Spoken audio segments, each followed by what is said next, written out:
The Steam Deck is an amazing piece of hardware. It's actually my favorite piece of tech that's come out in probably the last decade, but that does not make it perfect. One of its biggest flaws for me personally is its battery life. If I'm playing a game like Elden Ring, which I love to play on the deck, and it's kind of crazy that you even can play it on the deck, but if I'm doing that, I'm gonna drain the battery in about an hour to an hour and 15 minutes. That is less time than I would like to play and less than ideal. The good news is there's an easy fix other than just dropping all your settings, and that's getting an external battery bank. And while there are loads of battery banks that are gonna do pretty well, this one is my favorite. This battery bank is from a company called Tank, and it's got a little trick up its sleeve. Unlike most battery banks where you would just plug them in and then kind of set the Steam Deck somewhere close and hope you don't get too far away and pull on the cable, this one has this clip on the back, which you can just clip onto your Steam Deck just like this.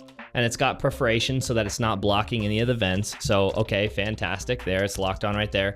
But then its special trick, which I really like, is that there are magnets in the back of this and then magnets in the attachment piece that I just clipped on.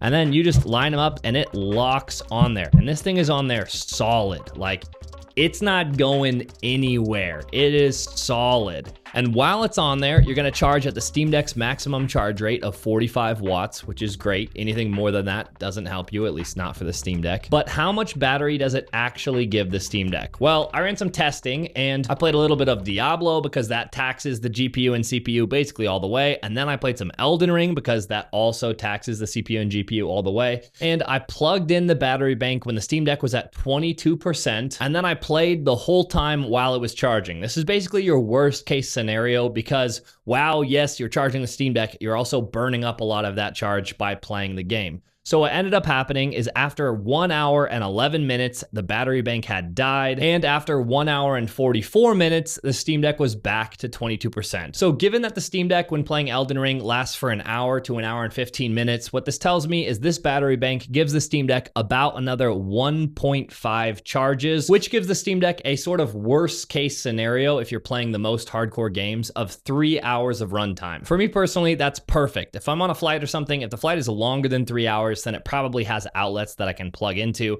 And if it's shorter than 3 hours and it doesn't have outlets, well, I can play Elden Ring the whole time on the Steam Deck, so it works perfect. As far as some other things about the batteries, it charges at the full 45 watts, which is excellent. It also automatically starts charging your Steam Deck when you plug it in, which is just convenient. It has 4 little LEDs on the back that tell you the battery percentage of the bank itself, and it feels very sturdy. If we want to talk about the weight, this battery weighs almost exactly what the Steam Deck weighs, so you can imagine when you put the battery onto the back of it, you're doubling the weight of your Steam Deck, which if you're going to hold it in the air, it's not very ergonomic. But if you just want to rest it on like an airplane tray table or on your desk or whatever, then you don't notice the weight at all. And it kind of has this natural angle that it wants to rest at where you can go like this.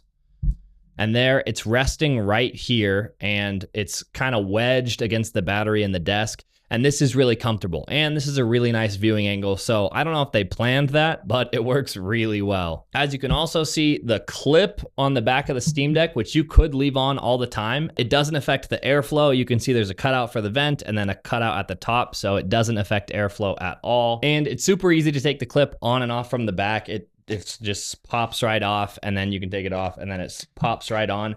And it kind of slips in. So it's got this little pocket that it wants to fit in so you know it's in the right spot. So super easy, super convenient. And for full transparency, Tank did send me the battery bank, but they did not pay me any money and they have no control over what I say in the video. They're seeing it the same time as you're seeing it. So overall, would I recommend this battery bank for the Steam Deck? I would say yes. I like how it's purpose built to go with the Steam Deck. It clips onto the back easily so that you can keep playing. I like how it seamlessly starts charging and it charges the Steam Deck at the full 45 watts. I think all of that is pretty great. I would personally like a little bit more power out of it. Getting a charge and a half is good, but I would like to see more like 2 charges personally so that maybe you could last more like 3.5 or 4 hours for a little bit longer of a flight or a road trip or whatever. Or if you just wanted to plug your phone in also and charge that, then, you know, extra power doesn't hurt anything. But for what it is, I think they struck a really nice balance between the amount of electricity that this thing can hold, and the weight of it, so it's not overbearingly heavy. It's pretty easy and convenient to move around. So overall, I'd say Antank did a really good job with this battery bank, and I like it. Oh, and I should mention this because I was reading their reviews on Amazon to see what other people's experiences were,